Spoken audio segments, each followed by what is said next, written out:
Welcome back to my channel. ಇವತ್ತಿನ ವಿಡಿಯೋದಲ್ಲಿ ನಾನು ಬೇಸಿಗೆಗೆ ತಂಪಾಗಿ ಬಾಗಿ ರುಚಿಯಾಗಿರ್ತಕ್ಕಂಥ ಒಂದು ಸ್ವೀಟು ಮತ್ತು 2 ಪಾನೀಯಗಳನ್ನು ತೋರಿಸ್ತಿದ್ದೀನಿ. ಇದನ್ನು ನೋಡ್ತಿದ್ದಾಗೆ ಗೊತ್ತಾಗ್ತಿರ್ಬೋದು ನಿಮಗೆ. ನೋಡೋದಕ್ಕೆ ರಾಗಿ ಹಲ್ವಾ ಥರ ಇದೆ, ಆದರೆ ಇದು ರಾಗಿ ಹಲ್ವಾ ಅಲ್ಲ, ಬೇಲದ ಹಣ್ಣಿನಿಂದ ಮಾಡಿರ್ತಕ್ಕಂಥ ಬರ್ಫಿ ಇದು. ಸೊ ಇದನ್ನು ಹೇಗೆ ಮಾಡೋದು, ತುಂಬ ಸಿಂಪಲ್ ಇದೆ. ನಾವು ಗ್ಯಾಸ್ ಸ್ಟವ್ ಇಲ್ಲದೇ ಇದನ್ನು ನಾವು ಮಾಡ್ಕೋಬೋದು ಮನೇಲಿ.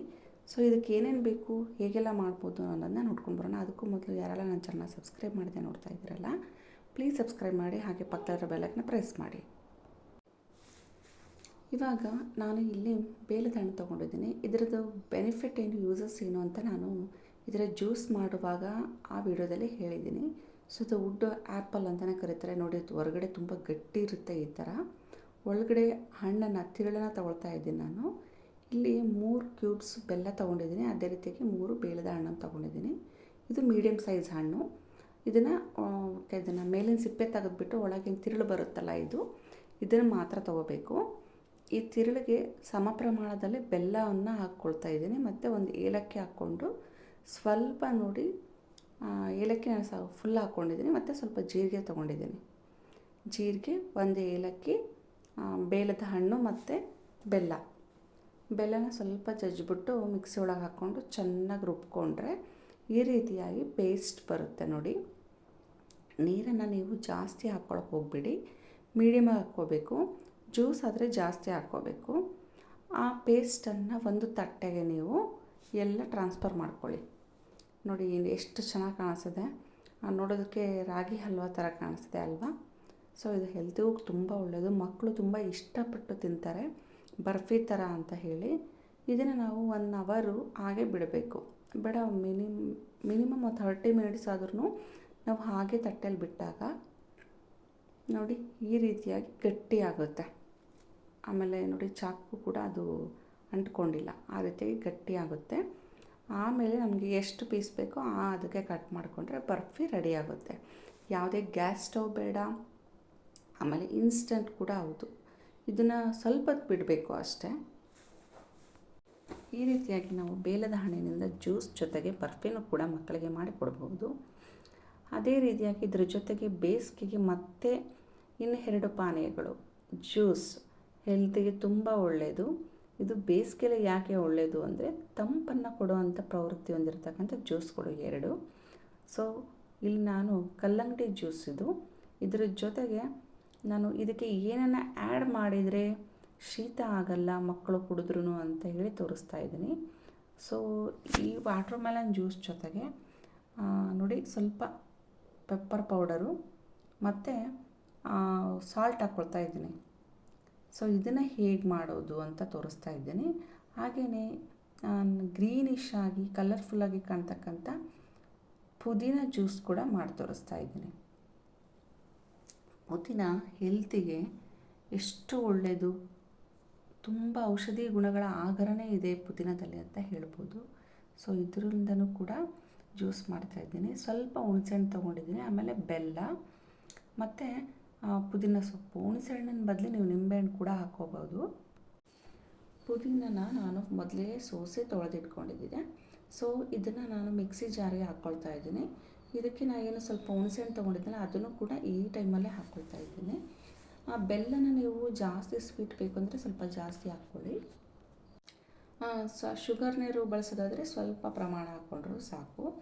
ಎಲ್ಲರೂ ಕೂಡ ಈ ಜ್ಯೂಸು ಕುಡಿಬಹುದು, ತುಂಬ ಹೆಲ್ಪ್ ಆಗುತ್ತೆ. ಕನ್ಸೀವ್ ಇರೋರ್ಗಂತೂ ಬೇಸಿಗೆ ಟೈಮಲ್ಲಿ ಈ ಜ್ಯೂಸ್ ಬಂದುಬಿಟ್ಟು ಭಾಳ ಹೆಲ್ಪ್ ಆಗುತ್ತೆ ಅಂತ ಹೇಳ್ತಾಯಿದ್ರು ನಮ್ಮ ಅತ್ತೆ ತಂಗಿ ಒಬ್ಬರು.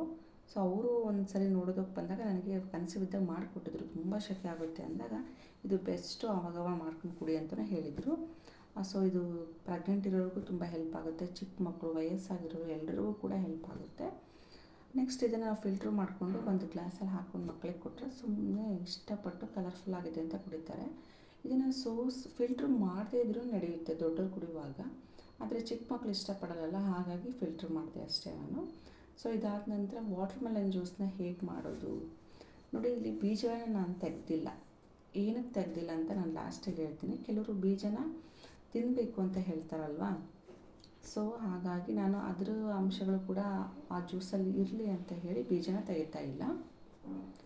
ಇದನ್ನು ಚಿಕ್ಕದಾಗಿ ಪೀಸ್ಗಳನ್ನ ಮಾಡ್ಕೊಂಡ್ಬಿಟ್ಟು ಮಿಕ್ಸಿ ಜಾರ್ಗೆ ಹಾಕ್ಕೊಳ್ತಾ ಇದ್ದೀನಿ. ನಿಮಗೆ ಎಷ್ಟು ಅಂದರೆ ಕ್ವಾಂಟಿಟಿ ಎಷ್ಟು ಜನಕ್ಕೆ ಮಾಡ್ತೀರಾ ಅನ್ನೋದ್ರ ಮೇಲೆ ನೀವು ವಾಟರ್ ಮೆಲನ್ ತೊಗೊಳ್ಬೇಕಾಗುತ್ತೆ. ಇದನ್ನು ಕೂಡ ಮಿಕ್ಸಿ ಜಾರಿಗೆ ಹಾಕ್ಕೊಂಡ್ಬಿಟ್ಟು ನಾನು ಈ ಥರ ಜ್ಯೂಸ್ ಮಾಡಿಕೊಂಡು ಫಿಲ್ಟ್ರ್ ಮಾಡ್ತಾಯಿದ್ದೀನಿ. ನೋಡಿ, ನಾನು ಆವಾಗಲೇ ಕಲ್ಲಂಗಡಿ ಬೀಜಗಳನ್ನು ಹಾಗೆ ಹಾಕಿದ್ನಲ್ಲ, ಅದೆಲ್ಲ ಈ ಫಿಲ್ಟ್ರಲ್ಲಿ ಉಳ್ಕೊಂಡ್ಬಿಡುತ್ತೆ ಮೇಲ್ಗಡೆ. ದೊಡ್ಡವರಾದರೆ ಹಾಗೇ ಕುಡಿಬೋದು, ಇದರಲ್ಲಿ ಅಂಥ ಏನು ದಪ್ಪ ತಿರುಳು ಬಂದಿರಲ್ಲ. ಸೊ ಹಾಗಾಗಿ ಅದನ್ನು ಮಕ್ಕಳಿಗೆ ಪರ್ಪಸ್ ಆದರೆ ನಾವು ಸೋಸ್ಕೊಂಡು ಕೊಡಬೇಕಾಗುತ್ತೆ. ಇಲ್ಲಿ ನೋಡಿ, ಒಂದು ಗಮನಿಸಿ, ನಾನು ಯಾವುದೇ ಶುಗರ್ನ ಆ್ಯಡ್ ಮಾಡಿಲ್ಲ. ಇದು ವಾಟರ್ ಮೆಲನ್ ಜ್ಯೂಸು ತುಂಬ ಹೇಗಿರುತ್ತೆ ಅಂದರೆ ನ್ಯಾಚುರಲಾಗಿ ಸ್ವೀಟ್ ಇರುತ್ತಲ್ವ ಫ್ರೂಟು, ಹಾಗಾಗಿ ಯಾವುದೇ ಬೆಲ್ಲ ಇರ್ಬೋದು ಅಥವಾ ಸಕ್ಕರೆನ ನಾನು ಇದಕ್ಕೆ ಆ್ಯಡ್ ಮಾಡಿಲ್ಲ. ನಿಮಗೆ ಸ್ವಲ್ಪ ಜಾಸ್ತಿ ನಮಗೆ ಸ್ವೀಟ್ ಬೇಕು ಅಂದರೆ ಹನಿನ ಆ್ಯಡ್ ಮಾಡ್ಕೋಬೋದು. ಇಲ್ಲಿ ಪೆಪ್ಪರ್ ಪೌಡ್ರನ್ನ ಸ್ವಲ್ಪ ಹಾಕ್ಕೊಳ್ತಾ ಇದ್ದೀನಿ, ಮತ್ತು ಸಾಲ್ಟು. ಇವೆರಡನ್ನೂ ಹಾಕೋದ್ರಿಂದ ಏನಾಗುತ್ತೆ, ಕೆಲವರು ವಾಟರ್ ಮೆಲನ್ ಜ್ಯೂಸ್ ಕುಡಿದ್ರೆ ಶೀತ ಆಗುತ್ತೆ, ವಾಟರ್ ಮೆಲನ್ ತಿಂದರೆ ಶೀತ ಆಗುತ್ತೆ ಅಂತ ಅನ್ನೋರು ಈ ಎರಡನ್ನು ಹಾಕ್ಕೊಂಡ್ಬಿಟ್ಟು ನೀವು ತಿನ್ನೋದ್ರಿಂದ, ಜ್ಯೂಸನ್ನ ಕುಡಿಯೋದ್ರಿಂದ ಯಾವುದೇ ರೀತಿಯ ಶೀತ ಮತ್ತು ಕಫ ಕೂಡ ಆಗಲ್ಲ.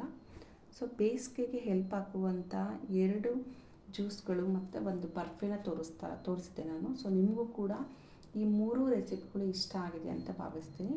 ಇಷ್ಟ ಆಗಿದರೆ ಲೈಕ್ ಮಾಡಿ, ಶೇರ್ ಮಾಡಿ, ಹಾಗೆ ನನ್ನ ಚಾನಲ್ನ ಸಬ್ಸ್ಕ್ರೈಬ್ ಮಾಡದೆ ನೋಡ್ತಾ ಇದ್ದರೆ ಪ್ಲೀಸ್ ಸಬ್ಸ್ಕ್ರೈಬ್ ಮಾಡಿ, ಪಕ್ಕದಲ್ಲಿರೋ ಬೆಲ್ ಐಕನ್ನ ಪ್ರೆಸ್ ಮಾಡಿ ಆಲ್ ಅಂತ ಕೊಡಿ. ಆಗ ನಾನು ಹಾಕೋ ಎಲ್ಲ ವೀಡಿಯೋಸ್ ನೋಟಿಫಿಕೇಷನ್ ಕೂಡ ನಿಮಗೆ ಬಂದು ರೀಚ್ ಆಗುತ್ತೆ. ವೆಯ್ಟ್ ಲಾಸ್ ಮಾಡೋರಿಗೆ ಬೇಸ್ಗೆ ತುಂಬ ಹೆಲ್ಪ್ ಆಗುತ್ತೆ ಅಂತ ಹೇಳ್ತಾರಲ್ವ. ಸೊ ಅಂದರೆ ಎಕ್ಸಸೈಸ್ ಇರ್ಬೋದು, ವಾಕ್ ಇರ್ಬೋದು, ಈ ಟೈಮಲ್ಲಿ ಮಾಡೋದ್ರಿಂದ ಬೇಗ ಫ್ಯಾಟ್ ಬರ್ನ್ ಆಗುತ್ತೆ. ಅಂಥವ್ರಿಗೂ ಕೂಡ ಈ ವಾಟರ್ ಮೆಲನ್ ಜ್ಯೂಸು ತುಂಬ ಹೆಲ್ಪ್ ಆಗುತ್ತೆ. ಪುದೀನ ಜ್ಯೂಸ್ ಕೂಡ ಅಷ್ಟೇ. ಸೊ ಇವನ್ನ ನಾವು ಸೇವನೆ ಮಾಡ್ತಾ ಬಂದಾಗ ಅದು ಫ್ಯಾಟ್ ಬರ್ನಿಂಗ್ ಅಂಶನ ಹೊಂದಿರ್ತಕ್ಕಂಥ ಜ್ಯೂಸ್ಗಳಾಗಿರೋದ್ರಿಂದ ಸೊ ಫ್ಯಾಟ್ ಬರ್ನಿಂಗು ಕೂಡ ಈ ಜ್ಯೂಸ್ ಕೂಡ ಹೆಲ್ಪ್ ಆಗುತ್ತೆ. ಹಾಗಾಗಿ ಯಾರೆಲ್ಲ ಡಯಟ್ ಕಾನ್ಷಿಯಸ್ ಇದೆ, ಸೊ ಅವರು ಕೂಡ ಇದನ್ನು ಚೆನ್ನಾಗಿ ಕುಡೀರಿ ಅಂತಲೂ ಹೇಳ್ತೀನಿ. ಯಾಕಂದರೆ ಇದು ಫ್ಯಾಟ್ ಬರ್ನಿಂಗ್ ಅಂಶ ವಾಟರ್ ಮೆಲನ್ನಲ್ಲಿ ಜಾಸ್ತಿ ಇದೆ ಅಂತ ಹೇಳ್ತಾರೆ. ಕೆಲವರು ನೋಡಿ, ಬೇಸಿಗೆಯಲ್ಲೇ ಈ ಫ್ರೂಟ್ ಬರುತ್ತೆ, ಅದನ್ನು ಚೆನ್ನಾಗಿ ಯುಟಿಲೈಸ್ ಮಾಡ್ಕೋಬೇಕು. ಸೀಸನ್ ವೈಸ್ ಬರ್ತಕ್ಕಂಥ ಫ್ರೂಟ್ಗಳನ್ನ ಹೇರಳವಾಗಿ ತಿನ್ನಿರಿ ಎಲ್ಲರೂ ಅಂತಲೂ ಹೇಳ್ತೀನಿ. ಸೊ ಡಾಕ್ಟರ್ ಸಜೆಸ್ಟ್ ಮಾಡ್ತಿರ್ತಾರಲ್ವ, ಯಾವ್ಯಾವ ಸೀಸನಲ್ಲಿ ಯಾವ್ಯಾವ ಫ್ರೂಟ್ ಬರುತ್ತೆ ಅದನ್ನು ಚೆನ್ನಾಗಿ ತಿನ್ನಿ, ಹೆಲ್ತ್ ಚೆನ್ನಾಗಿ ಇಟ್ಕೊಳ್ಳಿ ಅಂತ ಹೇಳ್ತಿರ್ತಾರೆ. ಸೊ ಹಾಗಾಗಿ ಹೇಳಿದೆ ಅಷ್ಟೇ. Thank you for watching. ಮತ್ತೆ ಇನ್ನೊಂದು ವಿಡಿಯೋದ ಮೇಲೆ ಸಿಗ್ತೇನೆ.